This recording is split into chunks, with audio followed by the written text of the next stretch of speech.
Hi. Origin of azimuthal quantum number.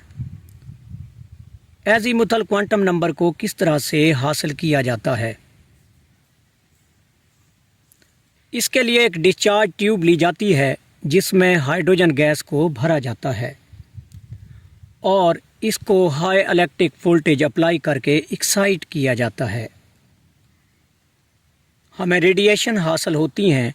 ये radiation हमारी naked eye से विजिबल होती हैं और हमें ट्यूब का कलर ब्लू नज़र आना शुरू हो जाएगा कि हाइड्रोजन गैस ने एक्साइटेशन और डी एक्साइटेशन शुरू कर दी है, रेडिएशन की इमिशन स्टार्ट कर दी है।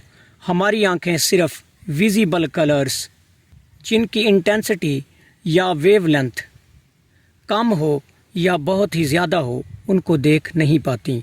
तो इस तरह हाइड्रोजन स्पेक्ट्रम से निकलने वाली तमाम की तमाम रेडिएशन को हमारी आंख नहीं डिटेक्ट कर पाती।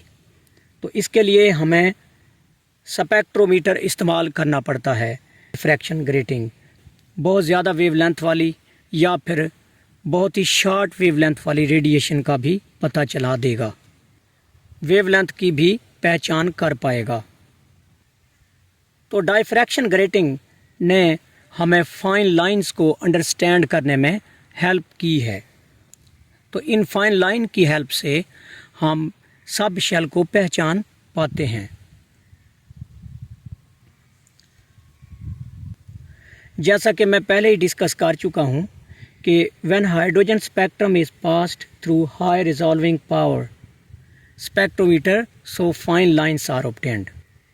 जब हाइड्रोजन स्पेक्ट्रम जो कि हाइड्रोजन के एक्साइटेड एटम से खारिज करते हैं या इमिट करते हैं उससे हासिल होता है, उसको जब डायफ्रैक्शन ग्रेटिंग में से पास करते हैं तो वो स्पेक्ट्रम स्प्लिट हो जाता है, उसकी फाइन लाइंस बन जाती हैं और बहुत सी लाइंस हमें नज़र आना शुरू हो जाती हैं जो हम अपनी नेकेड आई से देख नहीं पाते।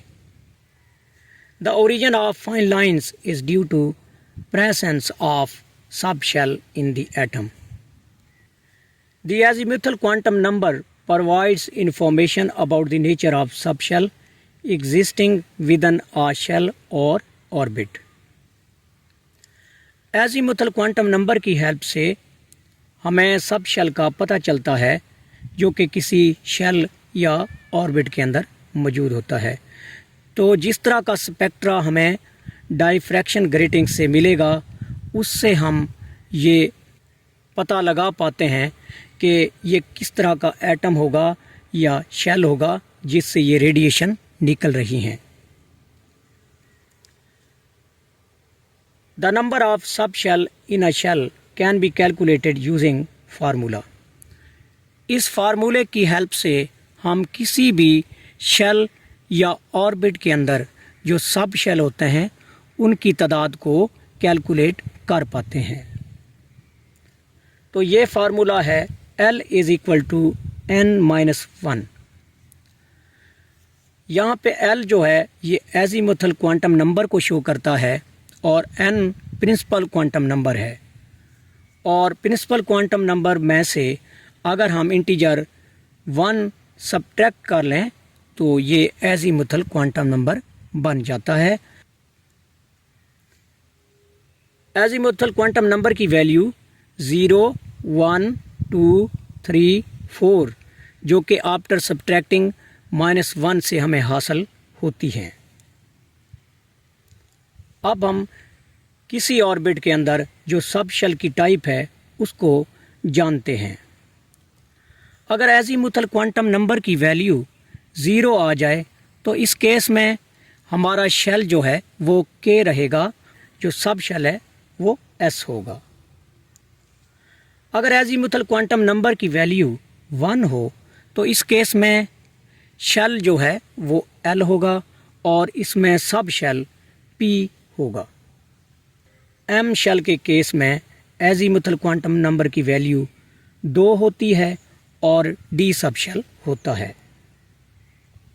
और N में एजीमुथल क्वांटम नंबर की वैल्यू 3 होती है जबकि F सब शेल इसमें पाया जाता है। Number of sub shell in a shell. आइए अब हम जानते हैं कि किसी शेल के अंदर कितने सब शेल हो सकते हैं। के शेल के केस में सिर्फ एक ही सब शेल होता है जो कि एस सब शेल है। एल शेल के केस में दो सब शेल होंगे, एक तो होगा एस सब शेल और दूसरा होगा P sub shell.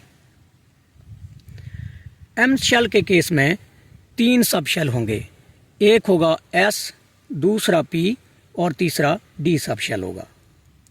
Similarly N shell के अंदर एस, पी, डी और एफ ये चार सब शेल होते हैं।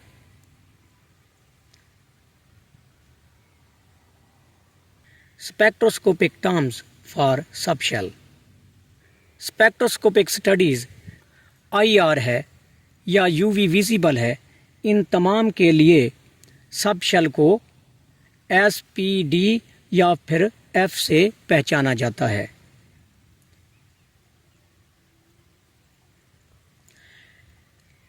यहाँ पे लेटर S शार्प का एब्रीवेशन है और P प्रिंसिपल का एब्रीवेशन है।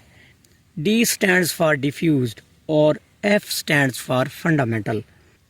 तो ये चार सब शेल S से शार्प, P से प्रिंसिपल, D से डिफ्यूज और F से फंडामेंटल होंगे। Maximum number of electrons in a sub shell. किसी भी सब शेल के अंदर कितने इलेक्ट्रॉन हो सकते हैं उसको हम इस फार्मूला से कैलकुलेट करते हैं और वो है 2 × 2L + 1। एस सब शेल में मैक्सिमम 2 इलेक्ट्रॉन हो सकते हैं जो कि हमने फार्मूले की हेल्प से कैलकुलेट किए हैं। पी सब शेल के केस में इलेक्ट्रॉन का टोटल नंबर रहेगा 6, डी में 10, एफ में 14 और एफ के बाद अगर जी आता है तो उसमें 18 इलेक्ट्रॉन आ सकते हैं। Thank you for watching.